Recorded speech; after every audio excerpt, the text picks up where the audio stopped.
Hi, everybody. Carl DePrado, A to Z Business IT. Today, I wanted to share with you some of the ways that cyber criminals can break into your business using some pretty simple techniques to gain full access. So, a little bit about me, real quick, for those who don't know. I don't mean to blow my horn, but I just want you to know who you're talking to. I've been doing this for over 30 years in cybersecurity, information technology. I serve as a mentor to the ASCII community, which represents over 1,200 IT companies. I am in an active partnership with the FBI through InfraGard, and I'm a husband and father of two, and I have a real passion in helping protect businesses.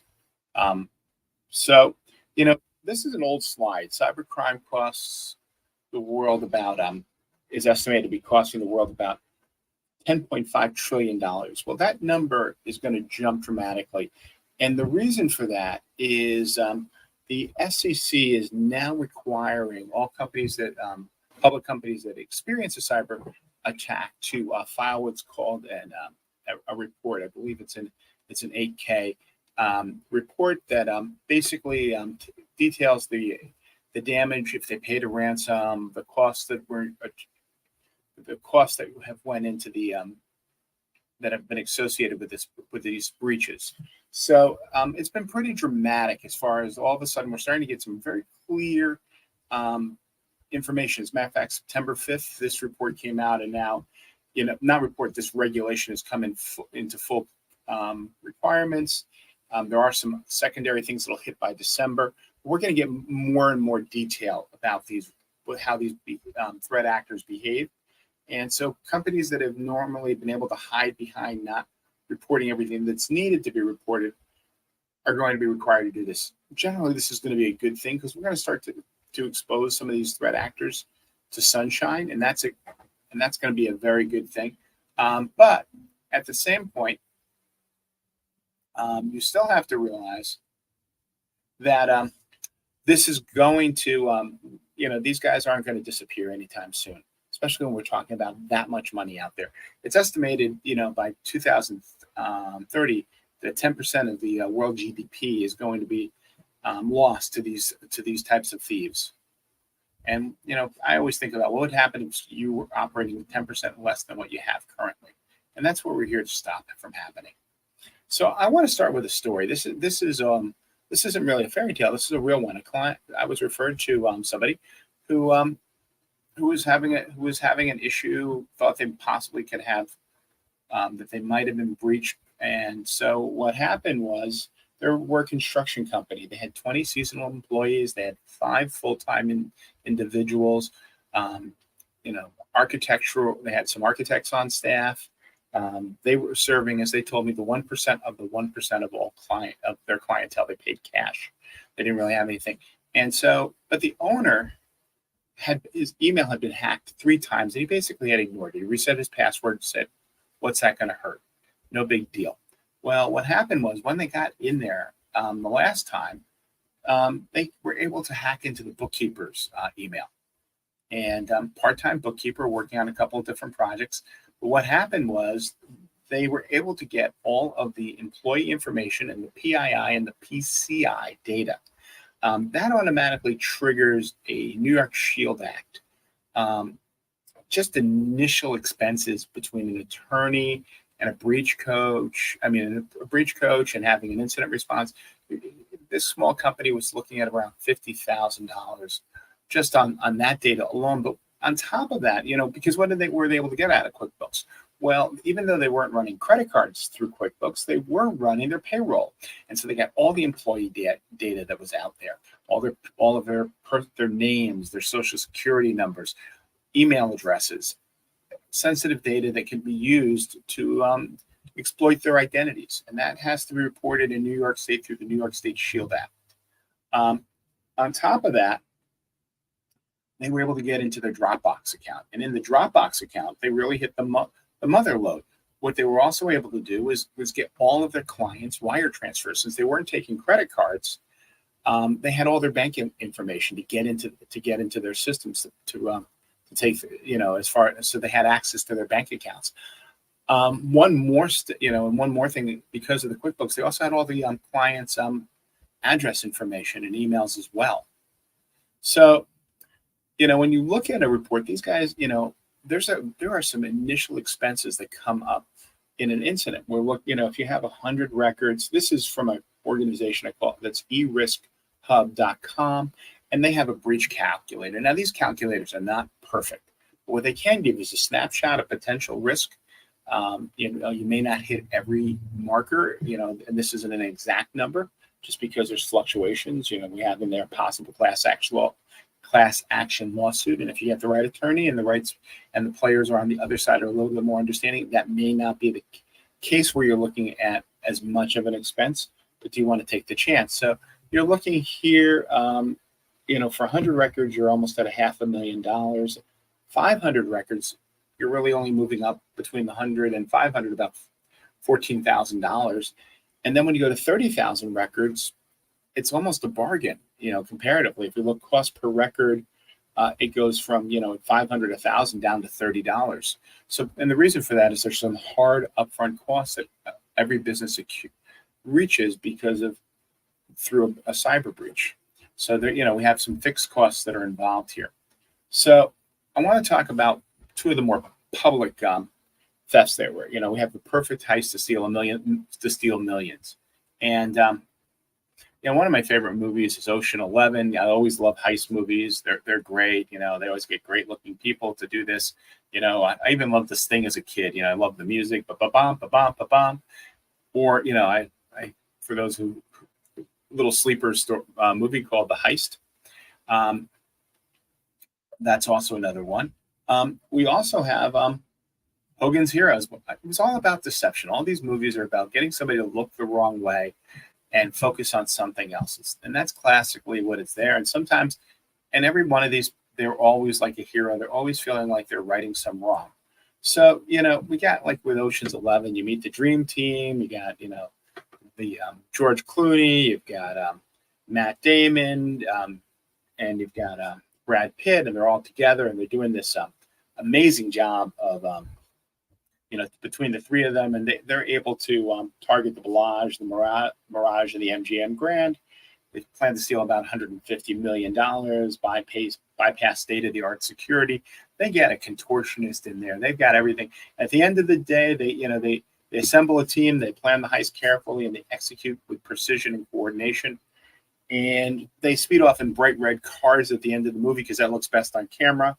And the plan is flawless, and they, everybody's happy except for the people who've lost money or the insurance companies who've had to pay the claim. We always say, well, that's fiction. You're not going to be able to get that Cracker Jack team out there to do this. You need, but we've recently, because of these filings, because of these 8K filings, we're learning that organizations like the MGM Grand, as of September 7th, about September 7th, they suffered a breach, and they weren't the only ones. Caesars also reported that they had suffered a breach, and Caesars ended up paying a ransom of about $15 million reportedly through their 8K filings. That's what they're reporting. It wasn't by like George Clooney and all these super movie stars. It was by a bunch of ragtag kids between the ages of 19 and 22, reportedly. Well, maybe not the Brady Bunch, but maybe this group of ragamuffins back in the day. But what they really are, in all seriousness, is a group called Scattered Spider. As a matter of fact, before this incident, they were already on the radar. CrowdStrike did a report that that they basically, what they do is they conducted targeted social engineering campaigns primarily against firms specializing in customer relationship management. And they were able to harvest MFA codes through these types of social engineering. And part of the scary part about Scattered Spider is we don't know what their goals are. We don't know if it's just for money or if it's for political gain, or if it's just to embarrass large corporations. So there's a lot of different things. Sometimes when you're dealing with a criminal who just wants the money, that's actually, in the scheme of things, it's better because they were logical. But when you deal with somebody who's mission oriented, somebody who's got who's looking to become a martyr, these guys can be very dangerous, especially in the political, when they have political motivations as opposed to economic ones. So let's just talk about how this went. So Scattered Spider, the way they were able to do both the MGM and the Caesars Harrah's is they went onto the LinkedIn websites of both companies and they looked for people. When they recognized somebody, they called their help desk. They asked for a password reset. Once they had that, what they did then, because they're really good at social engineering, so you're like, well, they have to be good social engineers, and so they did have put together their team. They outsourced it, just like you would outsource a paycheck company or a cleaning crew. There was a company out there on the dark webs called Black Cat Alpha, and what they do is they write really great, in their world, really good criminal software to be put in here. And so because they had access to the machines, they were able to download this. And then Black Hat went ahead and their team went through and did all the rest of the work, behind the scenes. And so what did they do? Well, they basically, after calling the help desk and they found the LinkedIn account and they changed the password, things really started to go south for both companies. The hackers say they stole 6 terabytes of data from MGM Caesars and reported to have sensitive data of millions of guests who've vacationed at the facilities. If you have a loyalty card, you're required to have, any of these casino loyalty card programs, you got to give them your social security number and your driver's license because you could be having winnings. The IRS wants a piece of that. And because of that, all that information is out there. These people are really victims at a very large scale. We don't know exactly yet how many people were affected. MGM was down. This was 5 days. This was from last week.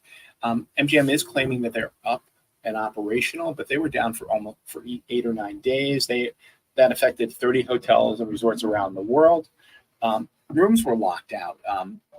People couldn't get into like the hotels and the casinos where everything was shut down because they'd gotten onto about 100 virtual servers and had encrypted everything. And because of that, what was I going to say? Because of that, they're lucky that there wasn't a fire or something, and there wasn't tremendous loss of life.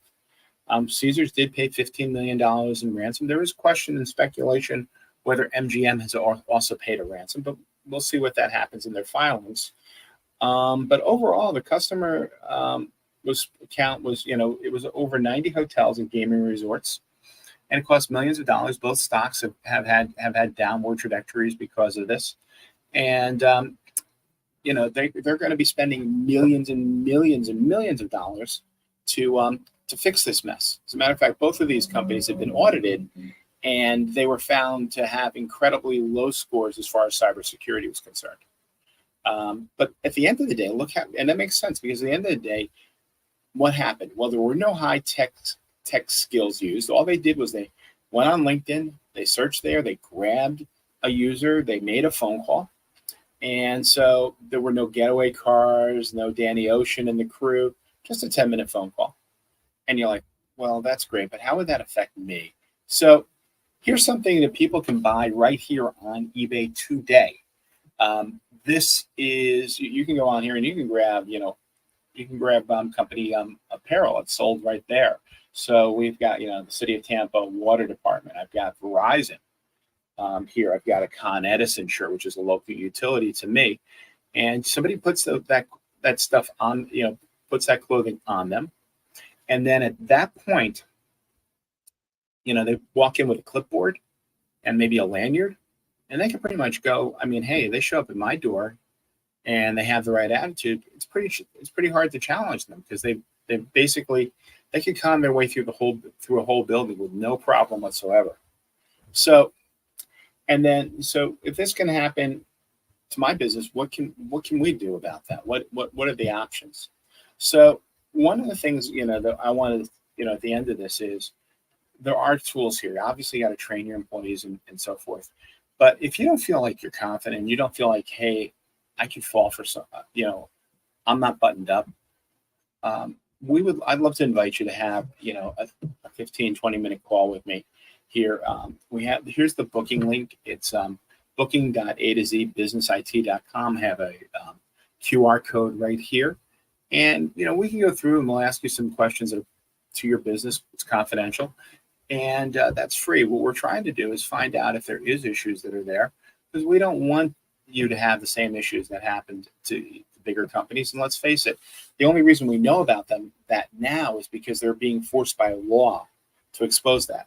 And we know that the devastation that happens out there, the numbers that I share, are only a small percentage because of lack of reporting. And small businesses are even greater targets in these larger corporations because they don't have the walls of security that these other big large companies do have. So anyway, I look forward to working with you. I look forward to reaching out and talking to you. So I thank you very much for your day. And I hope this has been of help to you. And that's about it. So you guys all take care. All right. Thanks.